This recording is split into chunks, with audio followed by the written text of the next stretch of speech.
Bonjour, bienvenue, welcome gars dans une vidéo. Les amis, j'espère que vous allez bien. Les gars, on peut le dire, le Real Madrid réalise un mauvais début de championnat. En 3 matchs, les hommes de Carlo Ancelotti ont enregistré une seule victoire et ont fait 2 matchs nuls.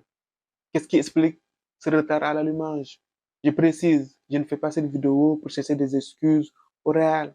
J'essaie d'analyser le pourquoi. L'année dernière, le Real avait réalisé une saison pleine avec la Liga et la Ligue des Champions. En ce début de saison, le Real ne rassure toujours pas. Pour comprendre pourquoi le Real ne performe pas, il faut se poser la question de savoir qu'est-ce qui a changé entre-temps. Il y a eu le départ de Toni Kroos, le maître à jouer du Real, et la venue de l'un des meilleurs joueurs actuels, Kylian Mbappé. La saison dernière, le Real évoluait en 4-4-2 avec un Jude Bellingham qui plongeait systématiquement dans un rôle de milieu attaquant. Avec le recrutement de Mbappé, Ancelotti a décidé de passer à 3 devant. Certains estiment que cette option dépeuple le milieu, que ça nuit à l'équilibre de l'équipe. Je ne suis pas de cet avis. Le fait de jouer à 3 devant ne me dérange pas. Comparaison n'est pas raison, mais je vais quand même utiliser ce procédé. Ou plutôt, je vais utiliser le passé pour appuyer mes propos. Comme on dit, le passé te permet de comprendre le présent. Par le passé, le Real avait déjà joué à 3 devant. On se rappelle de la BBC, Bale, Benzema, Ronaldo. Ça n'a pas empêché le Real Madrid de gagner des trophées. Et même sous l'ère Mourinho, on jouait avec 4 joueurs à vocation offensive. Ronaldo, Benzema ou Higuaín, Di Maria et Ozil en numéro 10. Et même nos chers voisins, ils avaient la MSN, Messi, Neymar, Suarez. Et cette année, avec Flick, ils jouent avec Lewandowski, Yamal, Ferran Torres, Rafinha. Face au Rayo, ils ont fini avec Lewandowski, Yamal, Rafinha, Olmo. 4 joueurs à vocation offensive. Et on peut même rajouter Pedri, qui est plus un 8. Ça n'empêche pas pour le moment le Barça de gagner. La constellation de talent n'est pas quelque chose qui me dérange. Ça me réjouit. Cet argument qu'on ne peut pas jouer à 3, à mon humble avis, ne tient pas la route. Pour moi, les difficultés rencontrées par le Real Madrid tiennent à 3 choses. Le départ de notre maître à jouer, Toni Kroos. Guys, c'est Kroos qui donnait le tempo. Avec Toni, le Real savait sortir les ballons proprement. Quand je regarde le Real de ce début de saison, je vois un Real en manque de repères à ce niveau. On n'a pas encore de circuit préférentiel pour les sorties de balles. Ça peut se comprendre. On n'a pas réellement eu de pré-saison. Ancelotti n'a pas eu le temps de bosser ce système.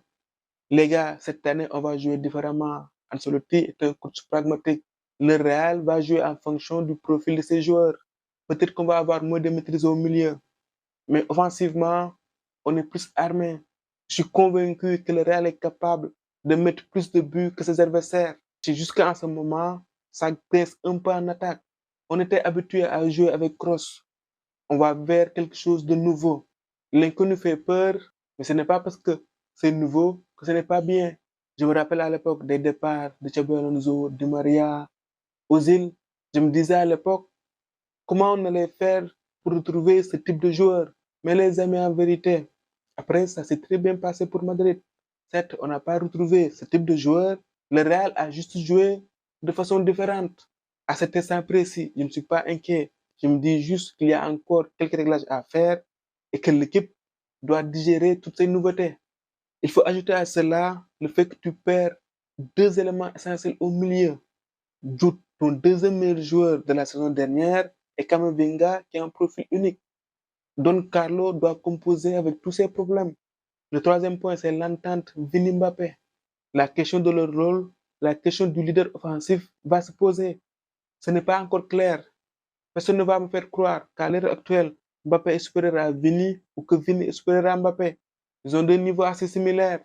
Que ce soit avec la BBC ou avec la MSN, les rôles étaient bien définis. C'était Ronaldo et les 2 autres, et Messi et les 2 autres. Les gars, c'est important. Lorsque l'équipe est en difficulté, on va se retourner vers qui va courir pour qui va servir qui. À ce niveau, l'équipe a aussi besoin de repères. Attention, ça ne veut pas dire que c'est le leader offensif qui va faire la différence.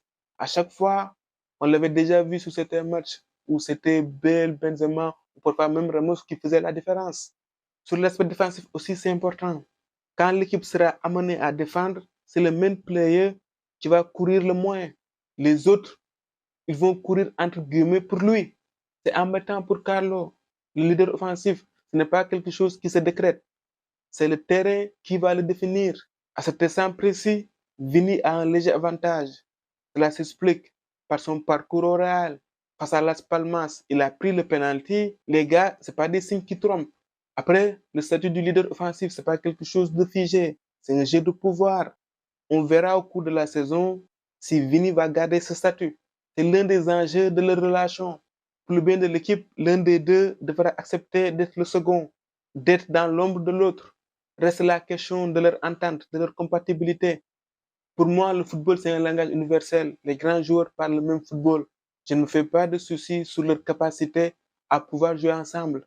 S'ils ont la volonté de jouer ensemble, la seule chose à ne pas faire, c'est qu'il ne faut pas qu'ils surjouent, qu'ils essayent de trop se chercher ou de ne pas se chercher assez. Comme on dit, tout excès est nuisible. Il faut qu'ils trouvent le juste milieu. Sur certaines actions, ils doivent mettre leur ego de côté pour le bien de l'équipe. Peut-être que je suis optimiste, mais je pense qu'ils sont assez matures, assez intelligents pour trouver le juste milieu. C'est juste que beaucoup d'entre nous pensaient que ça allait se faire en un claquement de doigts, mais cela prend plus de temps que prévu. Plus ils vont jouer ensemble, plus ils vont parfaire leur entente. Comme on dit, practice makes perfect. C'est juste une question de temps. Je vais conclure avec la situation de Kylian. La Liga est différente de la Ligue 1. Chaque championnat a ses spécificités. En Liga, il y a moins d'espace, c'est plus technique. Kylian est en train de découvrir le foot espagnol. Il est en phase d'adaptation. Pour le moment, je ne suis pas encore inquiet pour lui. Les amis, je pense que j'ai un peu fait le tour de la question. C'était tout pour cette vidéo. On se retrouve pour d'autres vidéos. À très bientôt. Football au football. Au micro, c'était Dave React pour vous servir.